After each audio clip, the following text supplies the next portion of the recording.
Hey guys, welcome to my channel again. So I'm gonna talk about why being motivated for NoFap, semen retention, and sexual moderation. Okay, so the benefits of this, okay, are look. I'm gonna say this: forget having a big D. Okay, I'm gonna use the word big D because I know YouTube censors people, and I don't want to be censored for the future or now. Okay, so forget having a big D. All right, there's no point having a big D, becoming having something that every woman wants, having a very promiscuous life, and then struggling to have an erection at 20 or 30 years old. Okay, forget about big D, where those porn stars that you can see where they can maintain, like where they're injecting themselves with things to keep them going. Okay, there's a reason why they have fluffers at in before shooting a movie, a porn video, right? Okay, so forget about having a big D. Forget about the anxiety of a big D. All right. Let's. This is the big one. Okay. Big one. Sorry.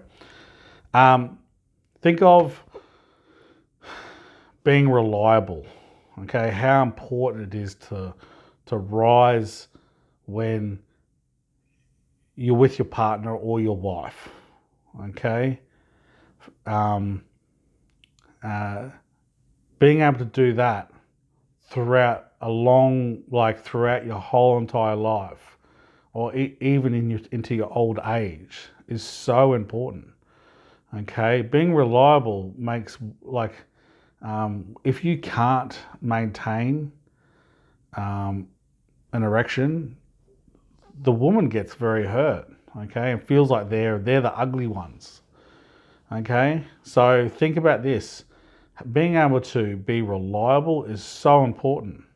So if I'm a big believer that you're on such the right track where when you're doing NoFap, semen retention, or sexual moderation, you really are on the right track to having reliable erections. Okay. Now the second one is how hard you are is incredibly important. Okay. Now if you're hard, if you're hard, like 100% or 90% hard, okay, you are going to have a much greater successful chance out of giving your partner or your wife a orgasm. Okay, if you have a flaccid or a half a mongrel or a half erect, okay, I don't know what else you want to call it, you're going to have more difficulty giving your partner or wife a orgasm. Okay, so you boys are on the right track if you're doing what you're doing. Okay. Third of all, semen retention, no fap, no porn, sexual moderation, whatever it is. Okay, is like a natural steroid. Okay, so there are Western doctors, and I will say no. There are Western doctors out there. Actually, there's a TED talker who was a specialist in that field, and they say once you have erectile dysfunction, if you don't, it's the heart that fails next. Okay, so they believe in treating erectile dysfunction, right? But if you don't treat it, the next thing that fails is the heart. Okay, so when I hear about men having heart, like I'm not saying I'm right here. I'm not saying I'm right. I could be wrong, but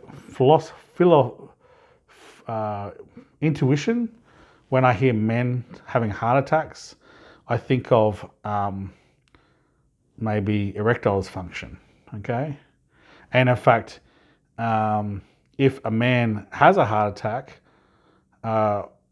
as well, I'm not a doctor, obviously, or physician, or whatever you call them. I've got no degree, but I'd almost recommend not engaging in ejaculation and sexual activities.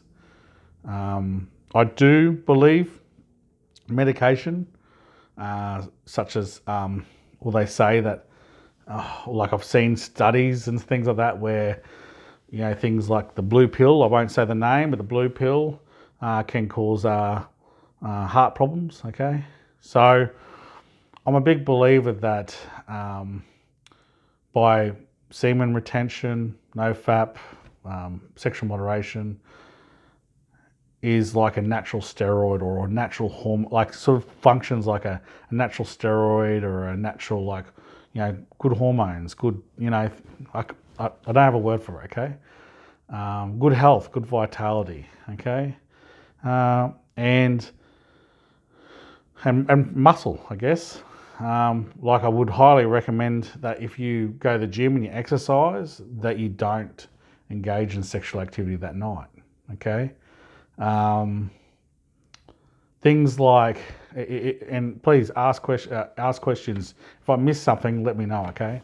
But also, there are records out there where men in the past could have erections in their 90s, okay? So I'm a big believer that men 100 years ago, by not being influenced by pornography, by not having the pill or contraception, okay, that men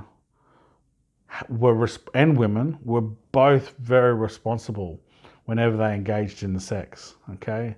They had to be really careful, or else they'd end up with children, or with many children that can cause a burden, okay? So I do believe men back in the day could still have sex in their 60s and 70s, okay?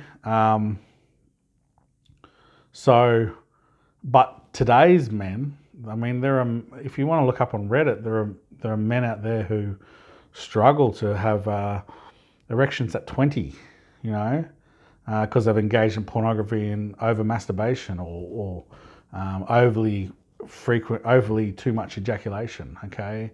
Or, there's men out there that, they hit pornography and then they're with their partners, okay? And then their partners have they're using the pill or an injection or whatever, or a rod, whatever, and then they're having way too much sex. Okay, that's causing these men to have sexual exhaustion and burn out. Okay, so there's a range of things. Okay, that's causing this, and so think about it. You'll have reliability. A hard erection, okay, which will help women, or reach the big O. All right, you will have like almost like a natural steroid all throughout your life, and vitality, okay, and also being able to maintain and make love when you're 60, 70 years old, okay. So, for me, look, I've done probably a small amount of irreversible damage, and, I'll be lucky to make it till I'm, 60, okay? But I'm still on this path of,